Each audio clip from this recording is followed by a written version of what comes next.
uh, this is something which keeps on happening, unfortunately, again and again. Public transport, you talk about cabs should be safe. Do you think at one point of time these kind of incidents happen because the ones who do it are emboldened because there's a delay in justice being delivered or a delay in finding out who the accused is? Absolutely. In fact, I was listening to the reporter and when he says she's changing her statement and the narrative, but my issue is a heinous crime has happened. A little child was thrown out. He died in Palghar and the woman says she was molested. So police has to take statement verbatim. When that investigation happens, FIR has to be taken. The accused have to be arrested because there's a child who's lost his life. The courts have come down heavily saying that when molested, we have to first take a complaint, and that is what the CRPC also says. Okay. We also have Mr. Majid Memon who's now joining us.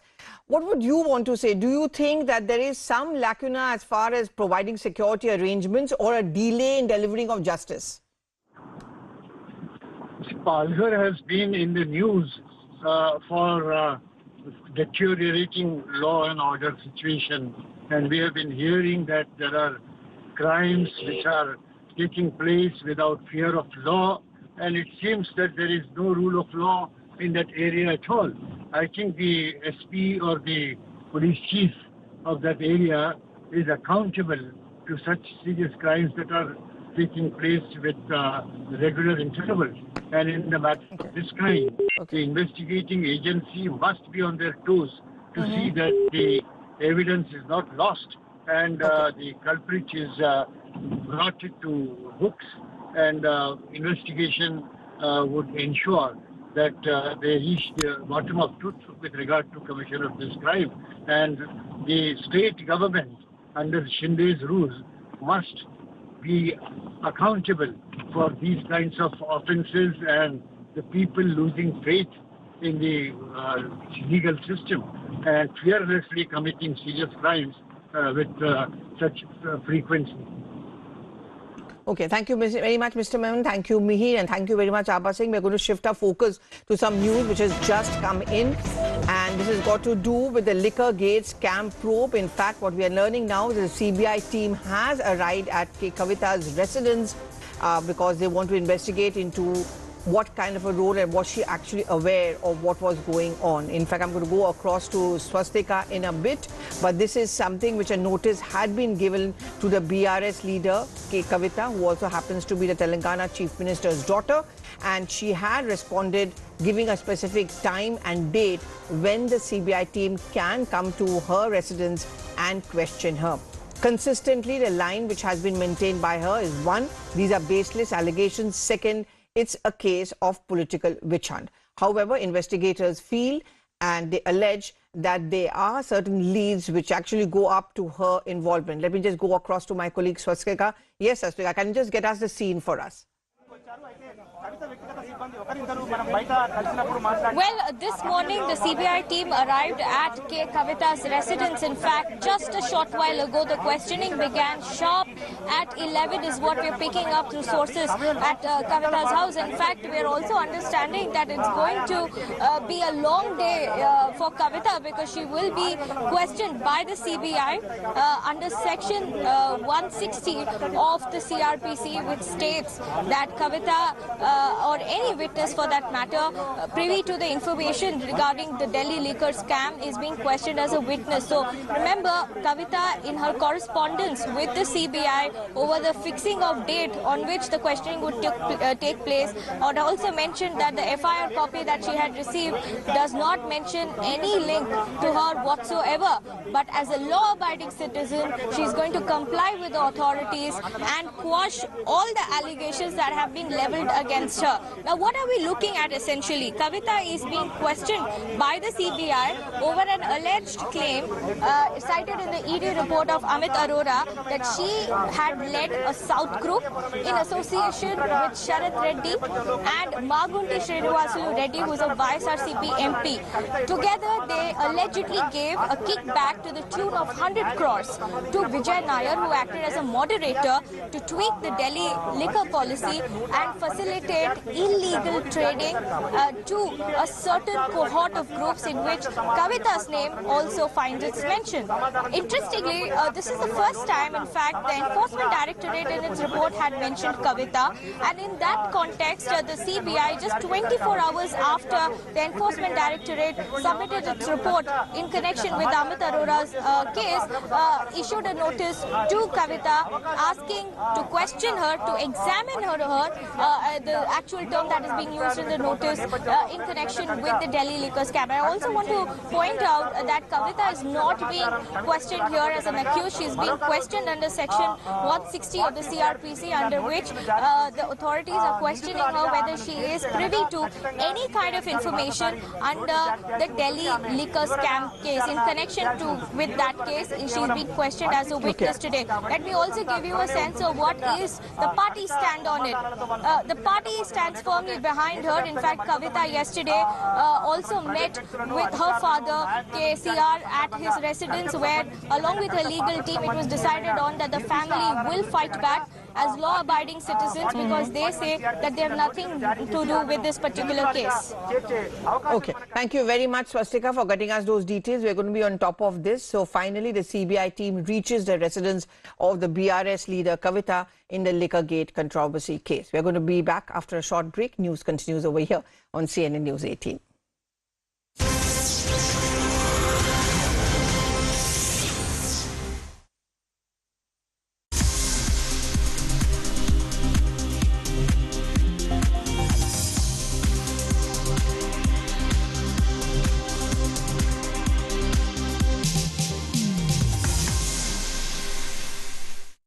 Biggest sale is now live. इससे बड़ा sale नहीं मिलेगा. Myntra end of season sale. Shop now. देश का हर अरमान पूरा करे एक नाम श्री राम लाना ले जाना बेचना खरीदना कमाना बचाना सलाह पाना जोधपुर तिरुपुर एड्डूर गोवा पटना दिल्ली हावड़ा श्री राम के साथ आगे बढ़ना श्री राम फाइनेंस लिमिटेड आपकी प्रगति का साथी. Hey Rahul, what's up? Hey, kicked about our first date? Of course. Benefits up to rupees 30,000 only at the Citroën C3 Carnival. Book today. कुछ मेरा, कुछ तुम्हारा. इसलिए ग्रीन लैम लैमिनेट्स सपने आपके, लैमिनेट्स हमारा. अमेजिंग स्पेसेस के लिए कुछ मेरा, कुछ तुम्हारा. There is a way to open a world of opportunities with the most reputed companies of the world. The way 96% of our students secured placement last year, with top ranks and coveted accreditations to show for them.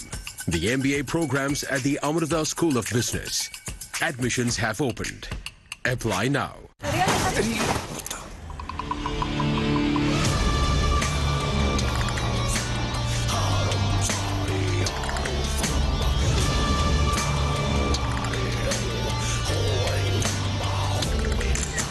You guys all right? Yeah, पर आपकी गाड़ी थोड़ी car एक्को से insured है. Super fast claim settlement हो जाता है. अरे मैं stress नहीं ले रहा हूँ, तू क्यों ले रहा है? No more road rage. He's so cool. Acco, welcome change.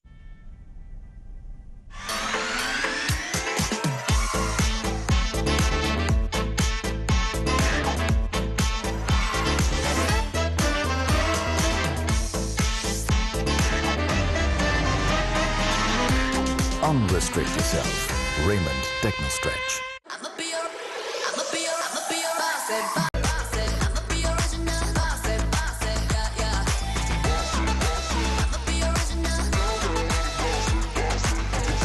Volkswagen Tygoon, India's safest SUVW.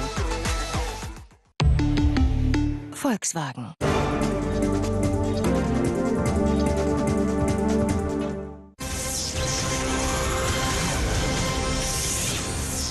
Okay, it was an incident which happened yesterday. A police station in Taran in Punjab was attacked on Saturday. Attackers used a rocket launcher to target the cops. No loss of life has been reported, while there was some damage to a nearby service center. A team of Indian Army has also reached the attack site. DGP Punjab Gaurav Yadav has said that an FIR has already been registered under the UAPA, and this was a strategy to bleed India by 1,000 cuts. According to sources, terrorists Rinda and Landa are suspected to be behind the attack.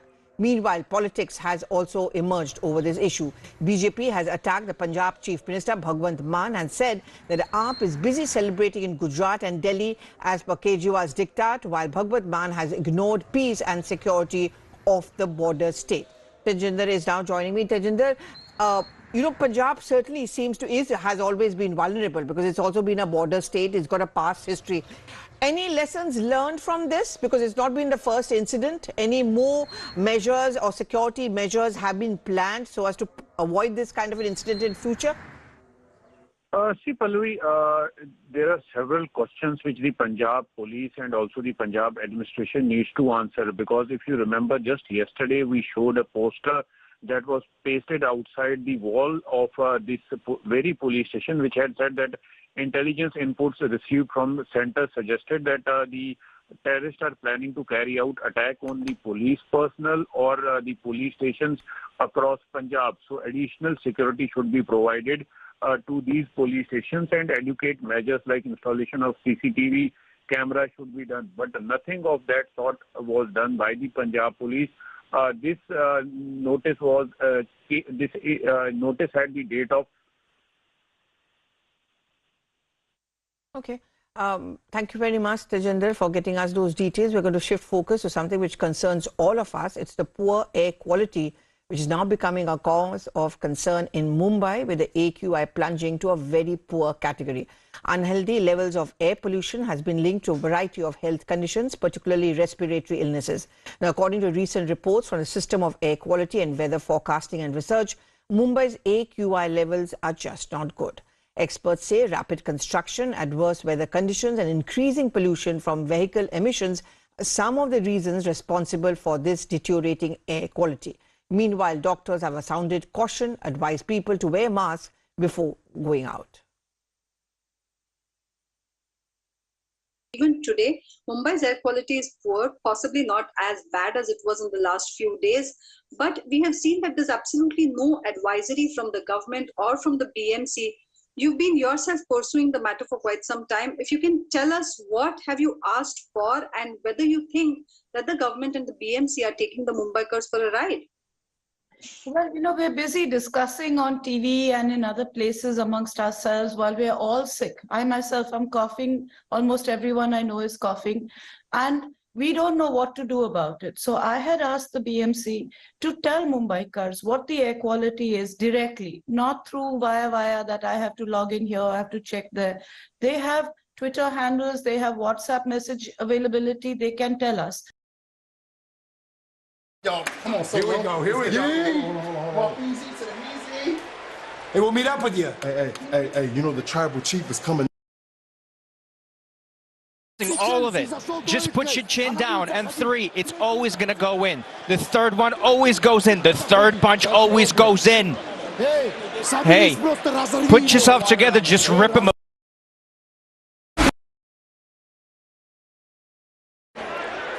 I think next week in Chicago, man, it's going to be a real big night for you, Ruth.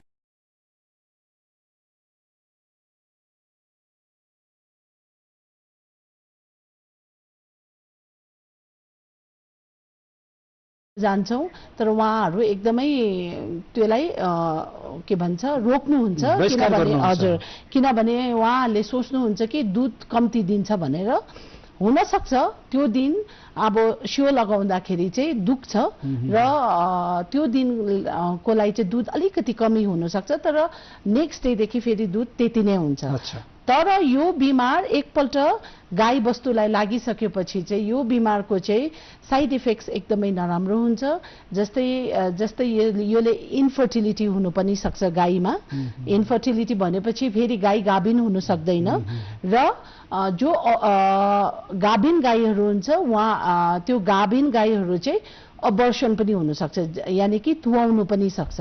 त्यही कारण यो vaccine एकदमै जरुरी छ। उहाँले सोच्नुहुन्छ मुखमा घाउ निक्लिन्छ, अलिकति राल चुहाउँछ, खाना खाँदैन, फेरि जाति भइहाल्छ भनेर, तर त्यो होइन। त्यसको साइड इफेक्ट चाहिँ एकदमै घातक हुन सक्छ। त्यही कारण चाहिँ हामीले म यो आजको प्रोग्रामबाट हाम्रो कृषकहरूलाई चाहिँ निवेदन गर्न चाहन्छु कि जब पनि हाम्रो भ्याक्सिनेसन गर्नको लागि हाम्रो प्याराभेट्स, हाम्रो डक्टर्सहरू आउनुहुन्छ, तपाईहरूले सहयोग पुर्याइकन यो भ्याक्सिनेसन चाहिँ एकदमै गरिदिनुहोस् होला। अन्त अर्को बिमारी चाहिँ छ, यहीमा ब्रुसेलोसिस भनिन्छ, जुन चाहिँले चाहिँ अबर्सन गराइन्छ, यानि कि गाईले तुवाउँछ, गाभिन गाईले तुवाउँछ। यो चाहिँ लास्ट ट्राइमेस्टरमा देखिने गर्छ। लास्ट ट्राइमेस्टर मतलब 7, 8, 9 महिनामा चाहिँ बच्चा तुवाउँछ, गाभिन गाईले चाहिँ बच्चा तुवाउँछ। र यो चाहिँ त्यतिमा मात्रै सीमित रहँदैन। जुन चाहिँ अब तुवाको तपाईले हामीलाई अब कृषकहरूलाई याद हुँदैन, हामी हात लगाएर चलाइ पठाउँछौँ, कोही बेला त हाम्रा हाततिर घाउहरू हुन्छ र यो बिमार चाहिँ हामीलाई सर्न जान्छ, मानिसलाई सर्न सक्छ र मानिसलाई यो बिमार सरिएपछि मानिसहरू पनि इन्फर्टाइल हुन जान्छ। त्यही कारण चाहिँ तपाईहरूलाई एकदमै निवेदन छ, अगर कसैको गाईले यो 7, 8, 9 महिनातिर गाभिन गाईले तुवाउँछ भने चाहिँ उहाँहरूले चाहिँ एकदम ग्लोभ्सहरू लगाएर मात्रै त्यो तुवाको चिजहरू उठाउने र एकदमै राम्ररी त्यसलाई डिस्पोज गर्नुपर्ने हुन्छ। अच्छा, र हजुरले बताइदिनु भयो कि national animal disease control program अन्तर्गत फुड एन्ड माउथ डिजिज, जसलाई हामी खोरेत रोग भनेर पनि जान्दछौँ, र अहिले गएर साँच्चै भनौँ सिक्किममा यो रोगलाई नियन्त्रण गर्न सकिएको छ। यो भ्याक्सिनेसन कार्यक्रम व्यापक रूपमा विभागले सञ्चालन गरिराख्नु भएको छ, एउटा खुसीको कुरा हो। यो सँगसँगै एउटा महत्त्वपूर्ण अर्को कार्यक्रम छ, नेसनल आर्टिफिसियल इन्सेमिनेसन प्रोग्राम हो कि। र हामीले सुनेका छौँ कि एउटा जस्तै गोरु एउटा गाईमा मिसाउनु पर्दाखेरि हैन, त्यो गर्भधानको प्रक्रियामा प्राकृतिक नियम जो छ नि आर्टिफिसियललाई छोडेर, त्यसो गर्दा त्यो गोरुमा कतिवटा बिमारहरू छन् भने त्यो गाईमा सर्ने अनि पछि गएर गाईमा समस्या सृजना हुने कुराहरू सुन्छौँ। र त्यसमा एउटा आर्टिफिसियल इन्सेमिनेसनले यो समस्यालाई पनि रोकेको छ भन्ने कुरा सुनिन्छ। त यो जुन program national artificial insemination program छ, यसले यस क्षेत्रमा कतिको सहयोग पुर्याएको छ त डाक्टर? तपाईले राइटफुली भन्नुभएको छ, यो नायब या नेसनल आर्टिफिसियल इन्सेमिनेसन प्रोग्राम पनि हाम्रो अनरेबल प्राइम मिनिस्टरले स्टार्ट गर्नुभएको छ। र त्यसरी हामीले नेचुरल ब्रिडिङ जब गराउँछौँ, जब गोरुलाई गाभिन्छ हामी गाई छ त, त्यति बेला यो अन्तर्गत सर्ने बिमारी कतिवटा छ तपाईँको, जस्तै म्याडमले भन्नुभएको छ ब्रुसेलोसिस छ, विब्रियोसिस, थुप्रो बिमारीहरू छ। र यो आर्टिफिसियल इन्सेमिनेसनमा चाहिँ के हुन्छ भने जब हामी त्यो स्ट्र बनाउने गोरु छान्छौँ कि यो गोरुको चाहिँ हामी वीर्य लिएर चाहिँ यसलाई फैलाउँछौँ भनेपछि हामी यस्तो गोरुहरू छानेर गर्छ जसको टेस्टिङ भएको हुन्छ यो बिमारीहरूको लागि, र उनीहरू टेस्टिङ गर्दा चाहिँ यो बिमारीबाट एकदमै नभएको मात्रै गोरुहरू लिन्छौँ। कुनै पनि छानेको गोरुमध्ये चाहिँ यो कुनै खालको बिमारी एउटा छ भने त्यो रिजेक्ट भइहाल्छ। त्यसले गर्दा एकदमै बिमारबाट फ्री भएको गोरुहरूको वीर्य मात्रै लिएर बनाएकोले गर्दा यस्तो बिमारी सर्ने चान्सेस चाहिँ एआईबाट चाहिँ हुँदैन। गर्दा प्रत्येक हाम्रा पशुपालकहरूले एआई गर्नु चाहिँ अति नै उत्तम हो कि अरू फाइदाहरू के छ त डाक्टर कर्मा, बताउनुहोस् न। जस्तै नायबमा अहिले हाम्रो सिक्किममा हालैको कुरा गरौँ भने हामीले चाहिँ सेक्स सर्टेड सेमेन भनेर ल्याएको छौँ, फ्रोजन सेमेन। यसको महत्त्व चाहिँ इम्पोर्टेन्स चाहिँ के छ भने यसले चाहिँ यो लाउँदाखेरि चाहिँ गाईले चाहिँ 90% चाहिँ बाछी नै जन्माउँछ। अब बाछी जन्माएको मतलब कुनै पनि फार्मरकोलाई त्यो एकदमै अमूल्य हुन्छ, किनभने त्यो बाछी जन्मेपछि त्यो आजको बाछी भोलिको गाई हुन जान्छ र आजको बाछीले भोलि चाहिँ त्यो कृषक दाजुभाइहरूको आय स्रोतमा वृद्धि गर्न जान्छ, किनभने गाई भएपछि उसले दुध दिन थाल्छ, दुध दिन थालेपछि तपाईँको आय स्रोतमा बढावा हुन जान्छ। त्यही कारण अहिले चाहिँ हाम्रो स्टेटमा सेक्स सर्टेड सेमेन भन्ने आइरहेको छ र म कृषक दाजुभाइहरूलाई एकदमै निवेदन गर्न चाहन्छु कि यसलाई चाहिँ चलाएर तपाईहरूले बेसी मात्रामा बाछी जन्माउनुहोस् र त्यसले गर्दा तपाईहरूको आय स्रोत बढेर जान्छ। र यसको चाहिँ खासै हो भने तपाईको बाहिरबाट किन्नु भयो भने यो 1150 रुपियाँ गरिन्छ। तर हाम्रो यहाँ चाहिँ हामीले एकदमै सरकारले हामी सेन्ट्रलले सब्सिडी गरेर हामीले चाहिँ कृषकहरूलाई चाहिँ 150 रुपियाँमा दिँदैछौँ।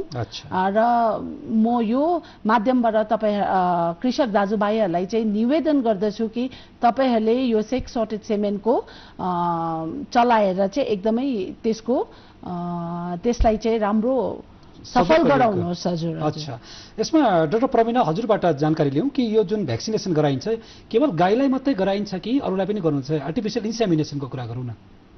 भ्याक्सिनेसन आर्टिफिसियल इन्सेमिनेसन हाम्रोबाट अहिले हुनु त आर्टिफिसियल इन्सेमिनेसन भन्ने कुरा हरेक स्पिसिसमा हुन्छ तपाईँको। तर अहिले हाम्रो सिक्किममा हामी गाईलाई गराउँछौँ अनि भैँसीलाई गराउँछौँ। र हाम्रो डिपार्टमेन्टको अन्डरमा पिगरी सेल पनि छ।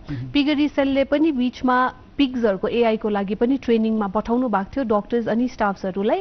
र अहिले यो एआई इन पिग्स चाहिँ उहाँहरूले आसामदेखिको हाम्रो जुन चाहिँ गौचरण पिगरी फार्म छ त्यहाँनिर चाहिँ उहाँहरूले लागू गर्नुभएको छ र त्यहाँ सक्सेस रेट हेरेर चाहिँ बादमा पब्लिकमा पनि जान सक्छ। अच्छा, सिक्किममा फुड एन्ड माउथ डिजिजको स्थिति कस्तो पाउनु भएको छ र जबदेखि भ्याक्सिन सुरु भयो यसमा कतिको सुधार आएको छ र कुन कुन प्राणीले हक गर्दै हुनुहुन्छ डाक्टर तपाईँहरू? यो भ्याक्सिनेसन चाहिँ युजली क्लोभन फुटेड भनेको मतलब खुर भएको जानवर, हजुर, जानवरलाई लगाइन्छ। र हामीले चाहिँ अहिले पहिले हेरी चाहिँ अहिले धेरै मात्रामा यसको रोकथाम भइसकेको छ भ्याक्सिनेसनले गर्दा। पहिला त तपाईँहरूले सुन्नु भएको होला लुइङतिर नै बहुत आउटब्रेक भएर निकै हाम्रो कृषक दाजुभाइहरूको निकै क्षति पुर्याएको छ यो खोरेत रोगले। तर अहिले भने चाहिँ एकदम यो नियन्त्रणमा छ र हाम्रो डिपार्टमेन्टका सबै डक्टर्सदेखि लिएर प्याराभेट्सदेखि लिएर, प्याराभेट्स त हाम्रो फ्रन्टलाइन वर्कर्सहरू हुनुहुन्छ, डक्टर्स हाम्रो फ्रन्टलाइन वर्कर्स हुनुहुन्छ, उहाँहरू सबै नै यो बिमारलाई रोकथामको निम्ति लागि परेको छौँ। र अहिले हाम्रो भ्याक्सिन फर्स्ट फेज भ्याक्सिन भर्खरै सकिसकेको छ र फेरि 6 महिना बादमा फेरि हुनेछ। अच्छा, र गत 6 महिनाको अन्तरालमा तपाईँले यो कार्यक्रमलाई चलाइरहनु भएको छ र प्रत्येकले लगाउनै पर्ने हुन्छ यो, होइन? त्यो आवश्यकता पनि छ। र यसमा समय समयमा विभिन्न प्रकारका हैजाहरू आउने गर्छन्, हो कि? यसमा जस्तै अब बर्ड फ्लूहरू, स्वाइन फ्लूहरू यस्ता धेरै हैजाहरू हाम्रो सिक्किममा पनि आए र यसलाई रोक्ने प्रक्रियामा पनि तपाईँहरू लागि पर्नुभयो र यसलाई सतर्कता अपनाउन पर्ने स्थिति छ भने पशुमा यस्ता घातक रोगहरू के कस्ता प्रकारका अझै देखिने सम्भावनाहरू पनि रहन्छन् र यसमा पशुपालकहरूले कसरी सतर्कता अपनाउने त? के कुरामा उनीहरूले साफ सुथरादेखि लिएर गएर, खानपानदेखि लिएर गएर, अरू भ्याक्सिनेसनदेखि लिएर गएर अनेक कुरामा के कुरामा ध्यान पुर्याउनु पर्ने होला डाक्टर प्रमिला? हाम्रो यो जब हाम्रो आज जुन चाहिँ थीम छ जुनोटिक डिजिजेसको तपाईँको, यसमा चाहिँ हामी मेन एपिडियोमोलोजीबाट पढ्छौँ है ल। र यो एपिडियोमोलोजीले चाहिँ हामीलाई के भन्छ भने कुनै पनि घातक डिजिज जब एउटा फैलिनु छ कुनै पशुमा भने त्यसमा मेन 3टा चिज हुन्छ तपाईँको। एउटा होस्ट भयो जो बिमारी हुन्छ, एउटा एजेन्ट हुन्छ जुन चाहिँले बिमार पार्छ तपाईँको, एउटा तपाईँको एन्भाइरोमेन्ट हुन्छ जुन चाहिँ बिचमा बिमारी हुन्छ है ल। र जुनै पनि त्यस्तो बिमारी आएपछि होस्ट पनि छ तपाईँको, एजेन्ट पनि छ, तर तपाईँको एन्भाइरोमेन्ट मिलेको छैन भने चाहिँ त्यो डिजिजले काम गर्दैन। जस्तै अहिले कोभिडको माध्यम पनि हामी लकडाउन गरेर के हुन्छ त्यो चेन ब्रेक गर्ने कोसिस गरिरहेको छ तपाईँको। यसरी नै जुनोटिक डिजिजेसतिर पनि एन्भाइरोमेन्ट बिगार्यो भने चाहिँ त्यो चेन बिग्रेपछि चाहिँ यो बिमारीहरू नलाग्ने हुन्छ। र यो चेन चाहिँ हामी कसरी बिगार्ने भन्दा तपाईँको घाम पानी कति त हामी रोक्नु सक्दैनौँ, तर तपाईँको कुनै बिमारी जुन चाहिँ तपाईँको किर्नाले फैलाउँदैछ, कुनै गोठमा लाग्ने टाट कतिवटा भेक्टर्सहरू हुन्छ यो सबले फैलाउँदैछ भने हामीले त्यो गोठको फर्स्ट अफ अल चाहिँ हाइजिनमा एकदमै ध्यान दिनुपर्ने हुन्छ। हाइजिन त्यो सफा राखेर एनिमलको जिउदेखि गोबरहरू सबै पुछपाछ पारेर, बाख्राको खोरहरूदेखि सुँगुरको खोर सफा राख्ने, गोठ एकदम सफा राख्ने, त्यसको छेउछेउको घाँसहरू फाड्ने, कुकुरहरू आउँदैछ भने आउनु नदिनु सक्ने, यो सबै ध्यान दिएर एन्भाइरोमेन्ट चाहिँ फर्स्ट अफ अल हामीले सफा राखेछौँ भने चाहिँ यो एजेन्ट र होस्टको बिचमा जुन चाहिँ काम गर्ने एन्भाइरोमेन्टलाई हामीले चेन ब्रेक गरिदियो भने चाहिँ धेरै बिमारीहरू थामेर जानेछ। र यसको लागि मेन चाहिँ हामीले हाइजिन नै अपनाउनु पर्नेछ। एउटा सिक्किममा गाईलाई हुने समस्यामा एउटा थुनेलको समस्या पनि ज्यादा मात्रामा देखिन्छ डाक्टर, यसको समाधान के हो त? हेर्नुहोस्, अब तपाईँले एकदमै राम्रो क्वेसन गर्नुभयो। यो थुनेलो चाहिँ हाम्रो मान्छेमा एमडीआर भनिन्छ नि हौ त्यस्तै त्यस्तै स्थिति पुग्न आँटेको छ। त्यो चाहिँ किन भन्दाखेरि हाम्रो गाउँलेहरू चाहिँ डक्टर्सकोमा आउनु मान्दैन। तपाईहरुलाई थाहा छ टाढो छ होस् जान्दिन यहाँ तल घरको मान्छेको थुनेलो भएको थियो उले त यो दबाई लगायो म पनि यही दबाई लाउँछु भन्ने हाम्रो कृषकहरूले चाहिँ त्यसो गर्नुहुन्छ प्रायले चाहिँ। म जहिले पनि उहाँलाई भनिबस्छु त्यो चाहिँ एकदमै हुँदैन किनभने ब्याक्टेरिया डिफ्रेन्ट हुन्छ जसले चाहिँ थुनेलो कज गर्छ र उहाँको थुनेलो कुन चाहिँ ब्याक्टेरियाले गरेको र अर्को मान्छेको थुनेलो कुन ब्याक्टेरियाले गरेको त्यो चाहिँ हामीले जान्न अनिवार्य हुन्छ र मात्रै त्यसको दबाई पानी गर्दा लागिन्छ। र थुनेलो भन्ने चाहिँ युजुअली हामीले हेर्यौं भने अलिकति चाहिँ म्यानेजमेन्टल फल्ट हुन्छ। हामीले चाहिँ रखरखावमा अलिकति हाम्रो चेन्जेस गर्यौं भने चाहिँ थुनेलोलाई चाहिँ धेरैसम्म रोकथाम गर्न सकिन्छ। जस्तै अब एउटा गाई थुनेलो भइरहेछ हाम्रो मान्छेको नेचरै हो कि गाई कोही पनि बिमार छ भने हामी पहिला उनीहरुलाई गएर सुमसुमाउने गर्छौं र गाईको पनि त्यस्तै हुन्छ। गाई बिमार छ थुनेलो भयो मालिक बिहान उठेर जानुहुन्छ र बिमारी गाईलाई नै सुमसुमाउँछ थुनहरु छाम्छ त्यहाँदेखि अर्को गाईकोमा गएर उहाँले दुध दुहुनुहुन्छ किन हामीले त फेरि हात धुन्दैनौं हैन त्यतिकै गएर उहाँले अर्को गाई छुनुहुन्छ। त्यसो गर्नाले पनि तपाईले के गर्नु हुँदैछ एउटा थुनबाट अर्को गाईलाई तपाईले थुनेलो सार्नु हुँदैछ। त्यो चाहिँ एकदमै नगरिदिनुहोस् होला। जब पनि बिमारी गाई तपाईको गोठमा हुन्छ भने त्यो बिमारी गाईलाई चाहिँ एकदमै सबैभन्दा अन्तिममा छुने या त हेर्ने किनभने त्यसो गर्दाखेरि चाहिँ यो बिमार चाहिँ अलिक कम्ती हुन्छ। र अर्को चाहिँ के हो भने थुनेलो भनेको चाहिँ मास्टाइटिस हो दैट इज इन्फ्लेमेसन अफ अडर अन्त इन्फ्लेमेसन जब हुन्छ तपाईले चाहिँ त्यसलाई 2 आवर्समा स्ट्रिप गरी बस्नु भयो भने त्यसको दूध तपाईले नर्मल सलाइन हालेर पानी स्ट्रिप गर्नु भयो भने पनि के हुन्छ भने त्यसको ब्याक्टेरियल लोड कम्ती हुन जान्छ। जति ब्याक्टेरियल लोड कम्ती हुन्छ त्यति छिटो त्यो गाई निको हुन जान्छ। त्यही कारण तपाईहरुले यो अर्को चाहिँ के गर्नु सक्नुहुन्छ दूध चाहिँ 2-2 घण्टामा धुएर फ्याक्ने गर्नुहोस् र फ्याक्दा पनि हाम्रो मान्छेले के गर्छ भने ती गोठमै फ्याक्छ। त्यो चाहिँ तपाईले जब ब्याक्टेरिया ती गोठमै फ्याक्नुहुन्छ त त्यो गाईलाई फेरि सर्ने चान्सेस अझै बढेर जाने। हजुर अन्त तपाईले जब पनि धुनुहुन्छ त्यो गाईलाई स्ट्रिप गर्नुहुन्छ त्यसको दूध चाहिँ तपाईले बाहिर लगेर फ्याकिदिनुहोस्। अन्त अर्को चाहिँ एउटा के इम्पोर्टेन्ट छ भने एन्टिबायोटिक जतासुकै नयुज गरिदिनुहोस् हाम्रो कृषक दाजुभाइहरुले। त्यसो गर्नाले के हुन्छ भने एन्टिबायोटिकको विथड्रल पिरियड हुन्छ हैन न अब त्यसको रेसिड्युजहरु मिल्कमा हुन्छ। हामीले मात्रै हैन उहाँले पनि त्यही दूध खानुहुन्छ र तपाईहरु भोलिपर्सि एन्टिमाइक्रोबियल रेजिस्टेन्स भनिन्छ त्यो पनि डेभलप हुन्छ। त्यही कारण चाहिँ हामीले जता भए पनि दबाई पानी चाहिँ गर्न हुँदैन र नजिकैको चिकित्सा सेन्टरमा गएर चाहिँ तपाईहरुले कन्सल्ट गरे एकदमै राम्रो हुन्छ। हजुर हाम्रा पशुपालकहरूलाई सबैभन्दा छिटो लोभ लाग्ने कुरा के भन्दा एउटा कोराली चाहिँ कहिले गाईमा परिणत हुने भन्ने लोभ हुन्छ हैन र सानोभन्दा सानो उमेरमै उनलाई गर्भधान गराउने प्रक्रियामा उनीहरू लाग्न खोज्छन् तर सारै सानो उमेरमा त्यस्तो अवस्था गरियो भने पछि बाछाबाछी जन्माउनलाई गाह्रो पर्ला। त्यसको उमेर निर्धारण कसरी गर्नु भएको छ डाक्टर?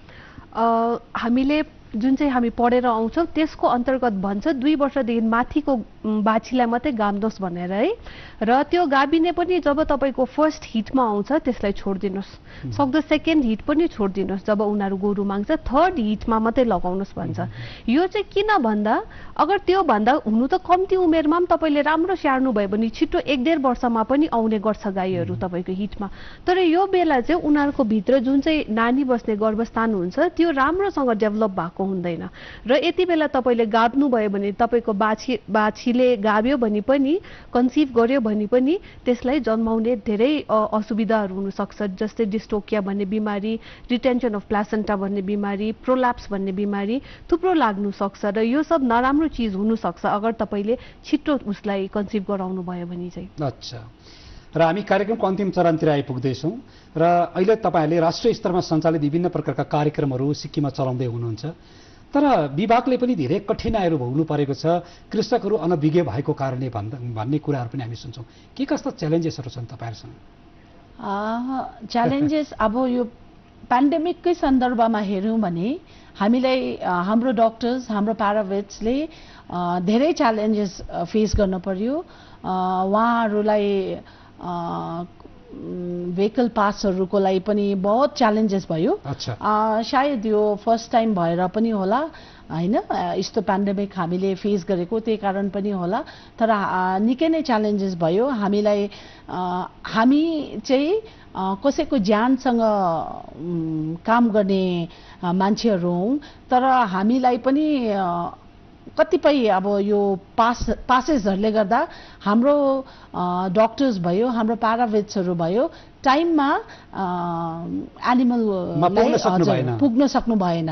यो सबै पासले गर्दा केले गर्दा। अन्त एआईकै सन्दर्भमा भनौँ भने हामीले जुन चाहिँ लिक्विड नाइट्रोजन भन्छ, लिक्विड नाइट्रोजनमा चाहिँ यो फ्रोजन सेमेनलाई चाहिँ प्रिजर्भ गर्नुपर्छ। अन्त यो लिक्विड नाइट्रोजन चाहिँ हाम्रो यहाँनिर बनिँदैन। यहाँ एउटा मात्रै जग्गा थियो, तर उहाँले पनि हाम्रो जतिको रिक्वायरमेन्ट छ उहाँले दिन सक्नु भएन र हामीले बाहिरबाट ल्याउनु पर्ने भयो। जस्तै सिलिगुडीमा चाहिँ गुवाहाटीकोले ल्याइदिनु हुन्थ्यो, सिलिगुडीसम्म जानुपर्ने हुँदा यो पेन्डेमिकको लकडाउनको समयमा हामीले धेरै नै कठिनाइ भोग्नु पर्यो र पनि त्यो च्यालेन्जेसलाई फेस गरेर समाधान गर्नुभयो। हजुर हाम्रो सबैले यो चाहिँ टिमवर्क, हाम्रो प्याराभेट्सदेखि लिएर हाम्रो भेटनेरियन्सदेखि लिएर हाम्रो सिनियर अफिसर्सहरू सबै लागि परेर चाहिँ यो हामीले यो डिफिकल्ट सिचुएसनलाई चाहिँ फेस गर्यौँ। अच्छा, र सिक्किम राज्यमा हाम्रा कृषकहरूलाई सरकारले पनि धेरै सहयोग दिँदै आउनु भएको छ। अहिले गएर भन्नु भने प्रति लिटर 8 रुपियाँ केजीमा थप सहयोग राशि सरकारले थपिदिनु भएको छ ताकि सिक्किममा दुध उत्पादन प्रचुर मात्रामा होस् र एउटा अर्थ आर्जनको सोर्स अफ इन्कम कृषकको राम्रो होस् भन्ने सरकारको एउटा कटिबद्धता रहेको छ हैन। र यसको लागि पनि एउटा स्वस्थ गोठ बनाउनु पर्यो, त्यहाँ गाईलाई साफ सुथरामा राख्नु पर्ने नियमहरू छन् अघि, त्यसलाई पालन गर्नु पर्यो। केही हेलचेक्राइ छन् ताकि कृषकहरूले अझै पनि सुव्यवस्थित ढङ्गले गाईबस्तु पालिराखेका छैनन्। तपाईँ कस्तो पाउनुहुन्छ डाक्टर? हामी फिल्ड भिजिट जाँदाखेरि तपाईँको कतिजनाले यति राम्रोसित पालेको हुन्छ तपाईँको गाई, उहाँको बस्ने जग्गा सफा, पानी खाने अलग्गै, चारो दिने अलग्गै, घाँस दिने अलग्गै। त्यो सँगसँगै फेरि कसै चाहिँ हुनुहुन्छ त्यहाँ सबै एकैचोटि गरेर गोबर पनि त्यहीँ हुन्छ। म्याडमले भन्नुभएको जस्तो थुनेलाको 1 नम्बरको कज त हाइजिनै छ हाम्रोमा, किनभने थुनेला थुप्रो चिजले तपाईँको हुन्छ। एउटा हाइजिन मैला छ भने हुन्छ, एउटा ब्याक्टेरियाले भइहाल्छ, तपाईँको थुप्रो फ्याक्टर्स छ। र यो हाइजिनमा चाहिँ आई थिङ्क हाम्रो कृषक हुनुहुन्छ सफा राख्ने, एकदम माया गरेर पाल्नेहरू पनि हुनुहुन्छ, तर कसै चाहिँ एकदम नेग्लिजेन्ट हुनुहुन्छ। एकदमै त्यो उयोहरू मैला, गोठहरू मैला, कसैले त त्यो गोरुहरूलाई चाहिँ चर्ने गोरु भनेर बारीतिरै बाँधी छोड्नु भएको हुन्छ, राखेको हुन्छ, हजुर बिजिरहेको घाममा त्यतिकै हुन्छ। र यस्तो चाहिँ नगर्ने, किनभने यिनीहरू पनि एउटा सास फेर्ने चिज हो। हामीलाई प्रडक्सनै दिए भए पनि यिनीहरूको पनि एउटा हेरचाहहरू हामीले आफ्नो सोचेरै गर्नुपर्छ। र स्पेसली हाइजिनपट्टि चाहिँ हामीले बेसी ध्यान दिएर यसलाई साफ सुथरा राख्ने ध्यान दिएर साफ राखेछ भने 80% बिमारी त तपाईँको लाग्नु पनि लाग्दैन। तर यसलाई सफा चाहिँ राख्नु पर्यो, राम्रो खानपान दिनु पर्यो ताकि गाई स्वस्थ भएपछि मात्र दुध पनि राम्रो उत्पादन हुन्छ। त डाक्टर, हामी चर्चा गर्दा गर्दै हामी कार्यक्रमको अन्तिम चरणमा आइपुग्दैछौँ अघि, र तपाईँ हाम्रो सिक्किम लाइभस्टक डेभलपमेन्ट बोर्डको चिफ एक्जिक्युटिभ अफिसर पनि हुनुहुन्छ र तपाईँहरूको विभिन्न कार्यक्रमहरू तपाईँहरूको संस्थानबाट सञ्चालन भइराखेको छ। अन्तमा के सन्देश दिन चाहनुहुन्छ हाम्रा दर्शक महानुभावलाई? म हाम्रो कृषकहरूलाई यो माध्यमबाट यही भन्न चाहन्छु कि तपाईँहरूले एआई गर्नुहोस् है, आर्टिफिसियल इन्सेमिनेसन धेरै मात्रामा अपनाउनुहोस्। त्यसले गर्दाखेरि चाहिँ राम्रो जर्म प्लाज्मको बाछीहरू जन्मिन्छ जसले दुध बेसी दिन्छ, उन्नत जातको भनौँ न है, उन्नत जातको बाछीहरू जन्मिन्छ जसले पछि गएर धेरै दुध बढावा गर्छ। र दुध बढ्नुको मतलब तपाईँहरूको आय स्रोत बढ्नु हो। र भ्याक्सिनेसन जब आउँछ तपाईँहरूले एकदमै त्यसमा सहयोग पुर्याइदिनुहोस्, भ्याक्सिनेसन गरिदिनुहोस्।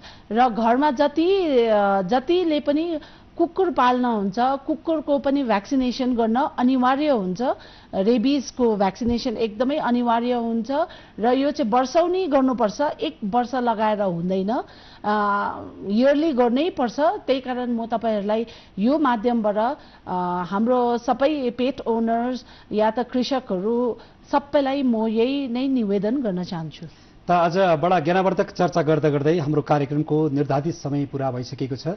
आदरणीय दर्शक महानुभाव, आज हामीले वर्ल्ड भेटेरिनरी डे अर्थात् विश्व पशु चिकित्सा दिवसको पावन उपलक्ष्यमा हामीले विशेष चर्चा गर्यौं। आज हामीसित सिक्किम सरकारको स्वास्थ्य विभाग अन्तर्गत सिक्किम लिभस्टक डेभलपमेन्ट बोर्डकी chief executive officer doctor Karmadoma Bhutia जो पशुपालन विभागको जोइन्ट डिरेक्टर पनि हुनुहुन्छ, यसरी नै डाक्टर प्रवीणा लामाज्यू जो ब्रिडिङ सेलकी डिप्टी डाइरेक्टर हुनुहुन्छ।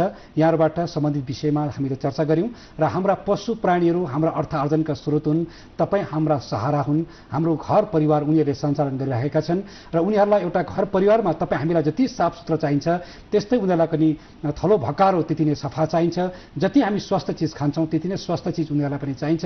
उनीहरूबाट हामीले केही चिज लिनु छ भने हामीले पनि उनीहरूलाई केही दिन सक्नुपर्छ, तब मात्र आदान प्रदानको प्रक्रियामा हामीले फाइदा लिन सक्छौँ र हामीले आफ्ना पशुलाई आफ्नो घरको परिवार सर माया गरेर पालौँ भन्ने कामनासितै हाम्रो कार्यक्रम यही विसर्जन गर्दैछौँ र हजुरहरू आइदिनु भयो र हामीलाई जानकारी दिनुभएकामा धेरै धेरै धन्यवाद दिँदै आजलाई बिदा लियौँ। धन्यवाद।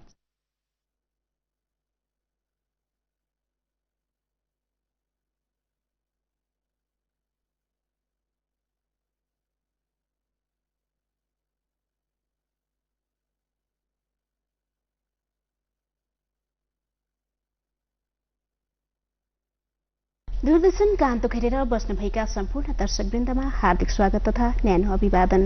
आदरणीय दर्शकवृन्द, समाज विकास र समाज परिवर्तनको मेरुदण्ड हो शिक्षा। देशकाल र वातावरण अनुरूप शिक्षा नीति र नियमहरूमा पनि परिवर्तन हुँदै जाने गर्दछ। हजुर दर्शकवृन्द, हामी उपस्थित भएका छौं नयाँ शिक्षा नीति विषय विशेष कार्यक्रम लिएर र हामीले हाम्रो स्टुडियोमा निम्ताएका छौं एससीईआरटी शिक्षा विभाग सिक्किम सरकारबाट निर्देशक डाक्टर रबिन छेत्रीज्यू सरलाई र हुनुहुन्छ सोही विभागबाट संयुक्त निर्देशक श्री शान्तिराम अधिकारीज्यू, यहाँहरूलाई यस कार्यक्रममा हार्दिक स्वागत जनाउन चाहन्छु। हजुर, त प्रश्नहरू राख्ने क्रममा कार्यक्रम थालनी गर्ने क्रममा अलिकति यो नयाँ शिक्षा नीतिको आवश्यकता किन पर्यो र यो कस्तो पृष्ठभूमिमा तयार भएको छ, म रबिन सरलाई सोध्न चाहन्छु। धन्यवाद राधिकाज्यू। त्यसरी नै यस प्रोग्राम हेरिरहनुभएका सबै श्रोताहरूमा नमस्कार जनाउँदै, हजुर अहिले प्राय 3.5 दशक 3.5 डिकेड्सको बादमा देशले एउटा नयाँ शिक्षा नीति पाएको छ। हजुर हजुर। अनि यस नयाँ शिक्षा नीतिलाई यहाँले भन्नुभएको जस्तो कुन चाहिँ पृष्ठभूमिमा बनाइएको छ भने पुरानो शिक्षा नीति 1986 मा, त्यसपछि त्यसको प्लान अफ एक्सन 92 मा भएको बेलामा त्यति बेला देशको शिक्षा प्रणालीको निम्ति आफ्नै प्रायोरिटिजहरू थियो।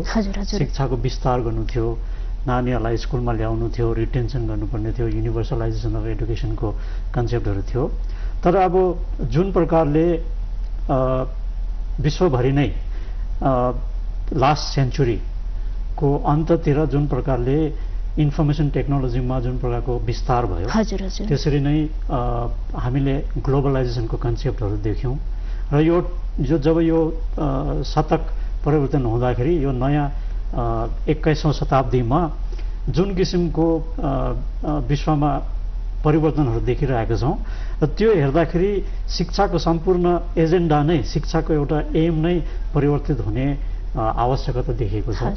जस्तो अहिले अब हामी कुरा गर्न थालेका छौँ 21st सेन्चुरी स्किल्सहरूको, माने 21st सेन्चुरीमा जीवन बाँच्न सक्ने कौशल वा लाइफ स्किल्सहरू कसरी डेभलप हुनुपर्छ भन्ने त्यो प्राथमिकता अहिले हामी शिक्षाको प्रणालीमा दिन कोसिस गरिरहेका छौँ। र यदि यहाँले नयाँ शिक्षा नीतिमा हेर्नुभयो भने पनि विशेष गरेर यसको ढाँचा, यसको पाठ्यक्रमको स्ट्रक्चर, त्यसरी नै पेडागोजी वा पढाउनु पर्ने तरिका, यी सबैलाई हेर्दाखेरि विशेष गरेर 21st सेन्चुरी स्किलको डेभलपमेन्ट नानीहरूमा होस् वा स्टुडेन्टमा होस् भन्ने प्राथमिकता देखिएको छ। हजुर हजुर। त्यसरी नै त्यसो गर्दाखेरि सम्पूर्ण सिलेबसलाई नै कर्टेल गरेर वा सिलेबसलाई नै कम्ती गरेर त्यसको कोर कन्टेन्टमा मात्रै विशेष गरेर कन्टेन्टमा वा विषयवस्तुमा विशेष ध्यान नदिएर अब चाहिँ कम्पिटेन्सिजमा वा नानीहरूको दक्षताको विकासमा यो शिक्षा नीतिले विशेष गरेर त्यसमा जोड दिएको हामी देख्छौँ। हजुर।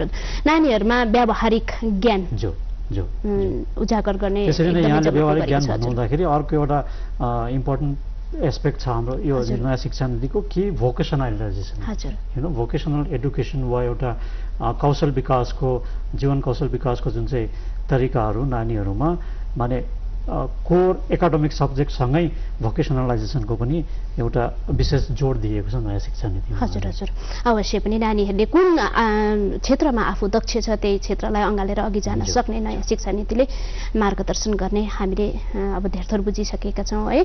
र नयाँ शिक्षा नीति र वर्तमान चालु शिक्षा नीतिमा के कस्तो भिन्नता र समानता छ शान्ति सरलाई सोध्न चाहन्छु।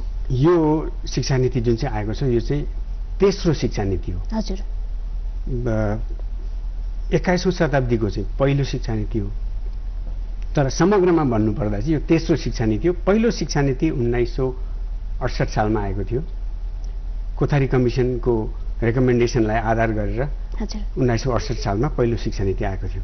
त्यसको पछाडि 18 साल पछाडि 1986 मा दोस्रो शिक्षा नीति आयो र त्यसको 34 वर्ष पछाडि अहिलेको शिक्षा नीति आयो। यो अहिले वर्तमान शिक्षा नीति अहिले जुन चाहिँ नयाँ शिक्षा नीति आएको छ र यो शिक्षा नीतिमा चाहिँ सरले भन्नुभएको जस्तो एकजना एजुकेसनिस्टले भनेका छन् जोन डिबी भन्नेले के भनेका छन् भने यदि हामीले विद्यार्थीहरूलाई आजको विद्यार्थीलाई हिजोको तरिकाले पढायौँ भने चाहिँ हामीले उसको भोलि बिगारिदिन्छौँ अरे र त्यसो गर्दा भोलिको 21औं शताब्दीमा देखा पर्ने च्यालेन्जेसहरू चुनौतीहरू समस्याहरू अनि सम्भावनाहरू र आवश्यकताहरूलाई मध्यनजर राखेर भोलिको नागरिक कस्तो हुनुपर्ने किनभने शिक्षाको एउटा उद्देश्य चाहिँ भविष्यको नागरिक तयार पार्नु पनि हो। दक्ष नागरिक तयार पार्नु नै हो। सफल सक्षम अनि असल नागरिक जसले आफ्नो पनि हित गरोस् समाजको पनि हित गरोस् अनि देशको पनि हित गरोस्।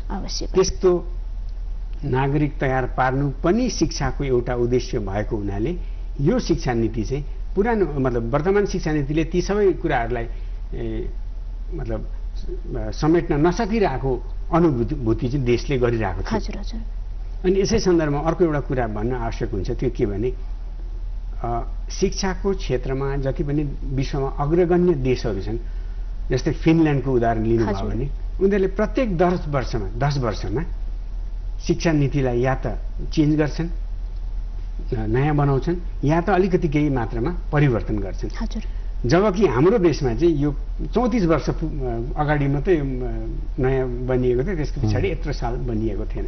त्यो सबै कुरालाई समेटेर एउटा नयाँ शिक्षा नीति हुनुपर्छ भन्ने अनुभूति एउटा जरुरी महसुस गरेको हुनाले यो नयाँ शिक्षा नीति आएको छ। हजुर हजुर एकदमै अब ठुलो जनसङ्ख्या भएको भारतवर्ष है र धेरै मानिसहरूको सोचाइलाई धेरै मानिसहरूको विचारलाई समेट्दै पनि जानुपर्ने हुन्छ र यो अब 34 वर्ष पछाडि आए पनि अब यसलाई कार्यान्वयन गरेर हरेक जनसमूहमा पुर्याउन अझै पनि समय लाग्ला है र हामी यसलाई सकारात्मकताका साथ अघि सोचौँ र ECCE अर्थात् early childhood care and education नयाँ शिक्षा नीति प्रणालीमा है सामेल गरिएको छ भनिएको छ। यसमा के तपाईँ कस्तो मन्तव्य राख्नुहुन्छ? नयाँ ढाँचामा 3 वर्षदेखिको 8 वर्षसम्मको नानीहरूको निम्ति early childhood care and education भनेर भनिएको छ अनि त्यसपछि 8 वर्षदेखि 11 वर्षसम्मको नानीहरू जो चाहिँ यदि हामीले स्कुलको वा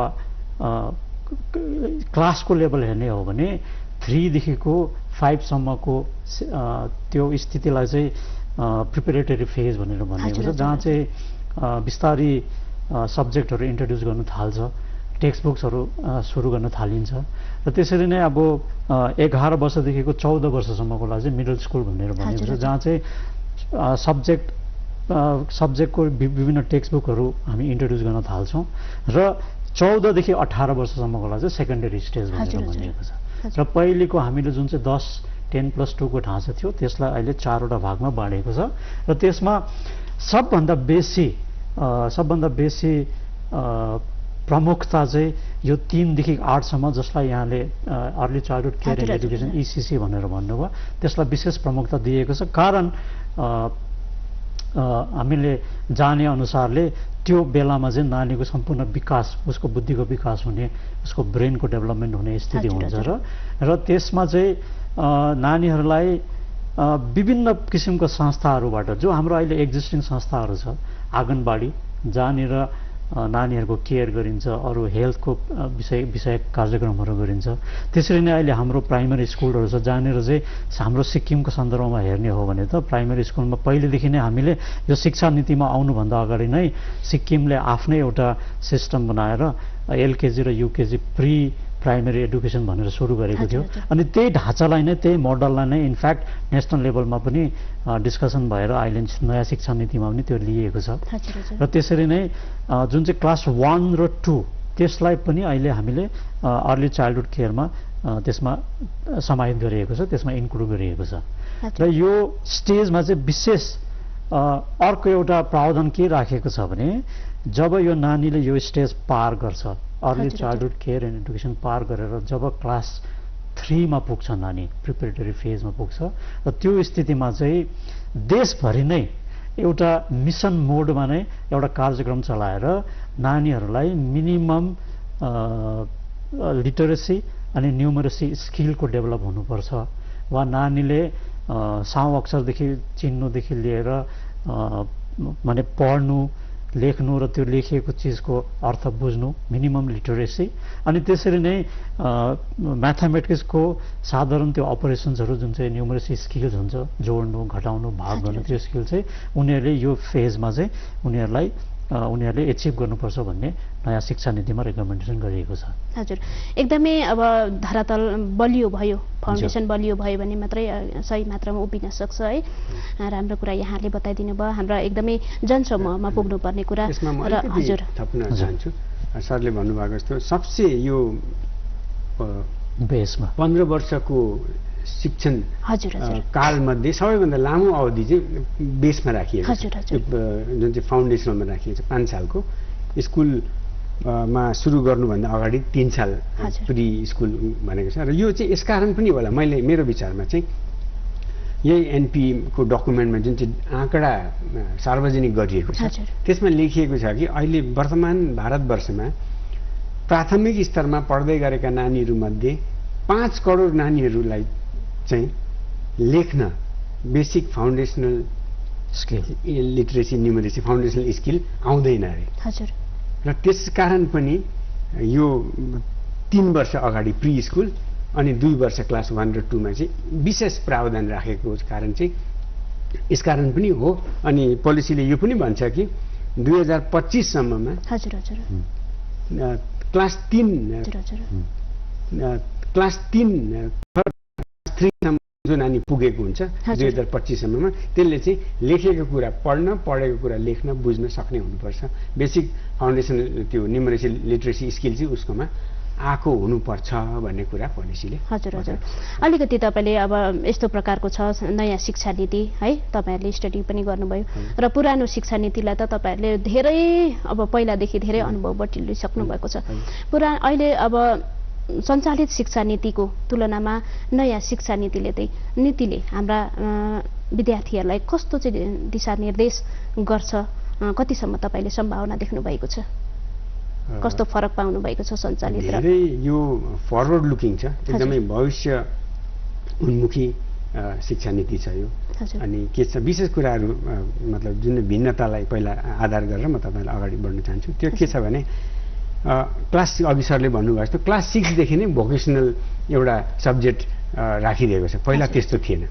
अहिले चाहिँ क्लास 6 पढ्ने नानीले एउटा कुनै न कुनै भोकेसनल लिएरै पढ्नुपर्छ अनि वर्षमा 10 दिन स्कुल ब्याग फ्री डे राखिदिएको छ अनि क्लास 10 देखि क्लास 9 देखि जब सेकेन्डरी लेभलमा नानी जान्छ त्यहाँदेखि उसले पहिलाको जस्तो ह्युम्यानिटिजमा पस्यो भने लिमिटेड सब्जेक्ट साइन्समा पस्यो भने त्यो फिजिक्स केमिस्ट्री बायोलोजी म्याथ 3 यस्तै त्यति भित्रबाट छान्नु पर्थ्यो त्यो 10 दिन चाहिँ किन उहाँहरूलाई त्यो राखिदिएको छ त्यो चाहिँ लोकल क्राफ्टम्यान्सहरुसित गएर आर्टिस्टहरुसित इन्टर्नशिप जस्तो गर्नु इन्टर्नशिप जस्तो जस्तै कार्पेन्ट्री भयो है पटरी गार्डनिङ टेलरिङ यस्तो के सिक्नका लागि वर्षमा एउटा नानीले 10 दिन चाहिँ स्कुल जाँदा ब्याग नलिई जानुपर्छ हजुर हजुर त्यो कुराहरु छ र जब सेकेन्डरी लेभलमा नानी पुग्छ सेकेन्डरी लेभलमा पुगेपछि उले सब्जेक्ट छान्न पाउँछ हजुर साइन्सको एउटा आर्ट्सको एउटा अर्को एउटा कुनै विषय लिएर उले आफ्नो खुसीको आफ्नो चोइसको रुचिको विषय पढ्न पाउँछ भनेपछि एउटा नानीले सपोज म के रे केमिस्ट्री र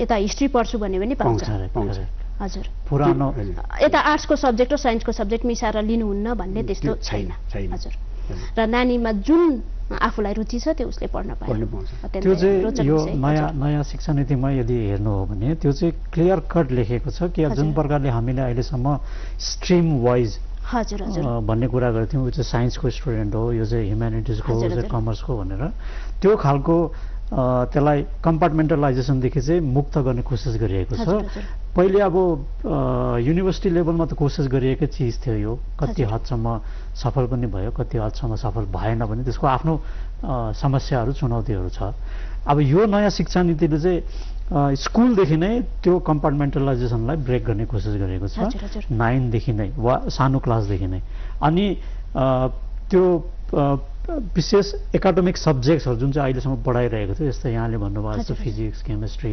हिस्ट्री सोसियोलोजी एक्सेट्रा त्यो सँगसँगै स्पोर्ट्सलाई पनि एउटा सब्जेक्टको आधारमा आर्ट्स एन्ड क्राफ्टलाई पनि एउटा सब्जेक्टको आधारमा र यस्तो अरू विभिन्न सब्जेक्टहरूलाई भोकेसनल एडुकेसनको रूपमा लिँदाखेरि अनि ती सबै भोकेसनल सब्जेक्टलाई पनि कोर एकाडेमिक सब्जेक्ट जत्तिकै भ्यालु दिनुपर्छ र त्यो नानीले त्यो अरू सब्जेक्टसँगै यी भोकेसनल सब्जेक्ट्सहरू पनि पढ्न पाउनुपर्छ भन्ने चाहिँ यो नयाँ शिक्षा नीतिको एउटा प्रमुख प्रावधान पनि हो हजुर हजुर अनि अलिकति अब नयाँ शिक्षा प्रणालीमा सेमिस्टर वाइज अथवा 6 महिनाको पाठ्यक्रम सुरु गरिने भन्ने पनि उल्लेख भएको हजुर त्यसमा चाहिँ अब एउटा कुरा जुन अघि पनि भन्यो जस्तो एक्जामिनेसनको एसेसमेन्ट सिस्टम वा एक्जामिनेसन सिस्टममै पनि एउटा मूलभूत परिवर्तनको अनुमोदन भएको छ यो शिक्षा नीतिमा वा रेकमेन्डेसन भएको छ त्यो चाहिँ के भन्दाखेरि पहिले चाहिँ हामीले विषयवस्तुलाई विशेष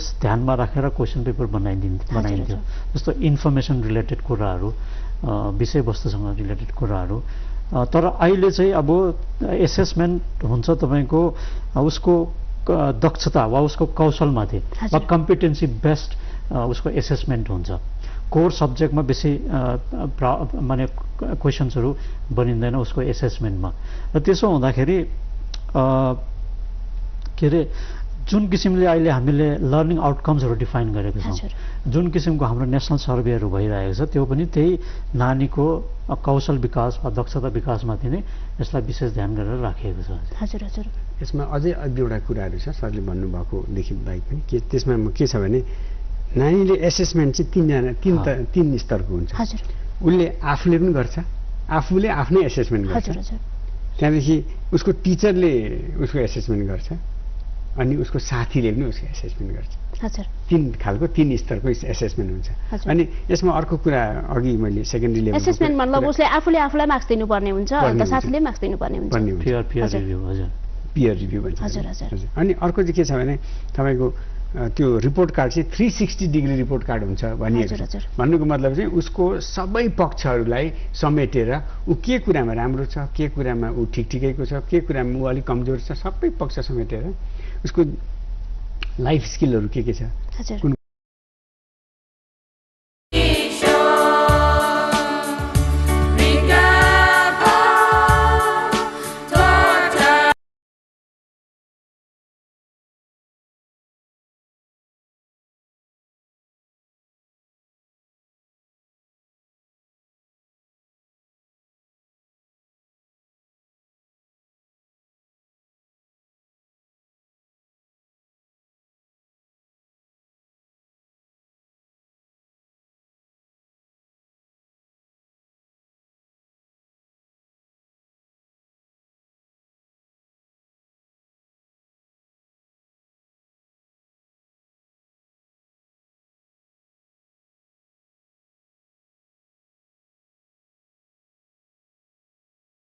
Neck for the lead of the race here. Grenier's got a really good start on the outside line, he is though, and he's still got his nose in front. Indeed, Bortolotti remained in front and seemed to be on his way to victory for a long time. Until his Swiss teammate, Rolf Ineichen, triggered a safety car intervention. Getting into good positions. Pakistan looking to score, and they've been doing that at just over 5. This is good. Oh, that's nice, mate. I guess it's a recognition as well that while the ball is new, that may be the easiest time to score freely, that Stokes will want to wait until the ball is